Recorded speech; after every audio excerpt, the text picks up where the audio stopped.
Well, it's a great pleasure to be here with Rahul Gandhi and with a not quiet audience. I think we've already discovered a lively audience. And there's a lot to discuss. I'll just keep a vague eye on the time, including the most recent election.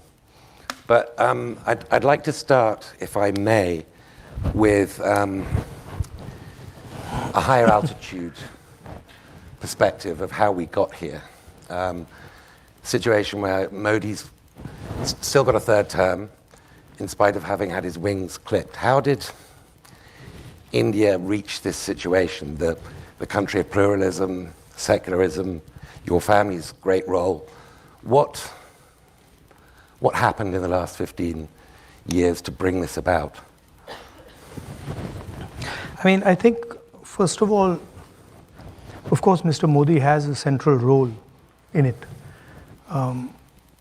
But I don't think it's only Mr. Modi. And I also don't think that it started in 2014. The general dynamics, the architecture and the forces that eventually got Mr. Modi are older. They just combined well in 2014. And I think India has had this fight. Modern India has had it embedded in it, the fight for and against the constitution. And that's really the heart of it. The idea that all Indians should be equal, all Indians should be valued and treated in the same way versus a hierarchy. And the idea that, there is a hierarchy in India, a caste hierarchy, and that should be defended at all costs. So this is the conflict, and it's not a new conflict. I mean, if you go back in Indian history, you can go back 1,000 years, 2,000 years, you'll see this conflict. And it's a philosophical battle, and then it has its political structures. So your family, I mean, I know everybody here will know, but it bears repeating. Your father was Prime Minister, your grandmother, Indira Gandhi, was Prime Minister, your great-grandfather, Jawaharlal Nehru, was leader of the independence movement and the first Prime Minister of post-colonial India, the greatest and the longest-serving Prime Minister. And your great-great-grandfather, Motilal Nehru, was obviously co-founder of Congress and therefore of the independence movement. There's nobody better than you, and looking back at your family history and at the sort of dramatic saga of India post-independence and pre-independence, to sort of stand back and ask, well, were there moments where, because your party was so much the natural party of government, that it became complacent, that it wittingly or unwittingly helped pave the way for this extraordinary period of Hindutva, which we'll get onto in a moment, may be receding, may or may not be receding, but is the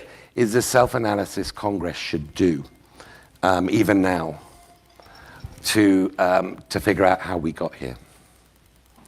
No, look, politics ebbs and flows, right? And it's a contest, it's a competition, and you go up and down in that competition, and that's just part of it.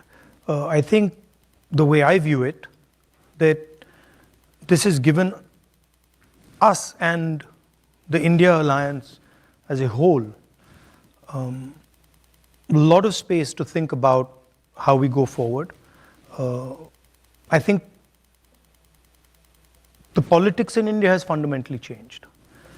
And so, from our perspective, what we see, and some people would agree and some people would disagree, but what we see is that there's a clash of visions. We don't agree with Mr. Modi's vision. We fight it. And for us, we are trying to now put in place the basic foundation, the basic building block of a new vision for the country. And the Congress Party has periodically done this. It's not the Congress Party. I mean, if you look at the Congress Party and you compare it to other political parties, it has this ability to reinvent itself, right? So you look at the 70s, the Congress Party nationalizes the banks, and then it does a complete U-turn, in the 90s, and then is going with liberalization, with, open economic architecture. So I think there's a design element in the Congress Party that has been put in place by Mahatma Gandhi, and it has certain qualities as a political organization which are very powerful.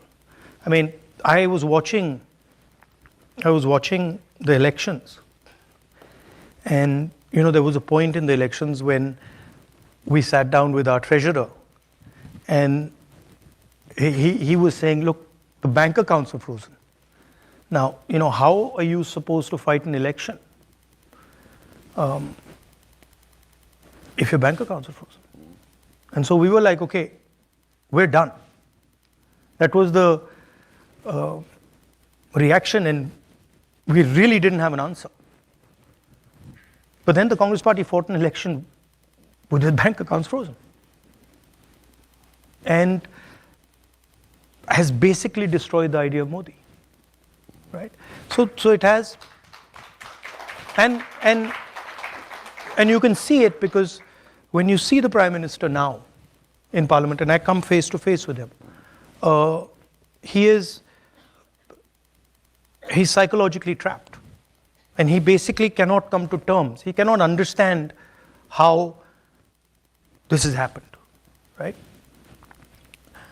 So it's, for me, sitting in the Congress Party and watching it is quite an amazing thing, because it's a political party, but then it's a whole set of ideas. And now looking back, I mean, I realized that the Congress Party fought the British Empire. And there's a reason the thing survived that. And it's in the basic architecture of the party. Now, sometimes the party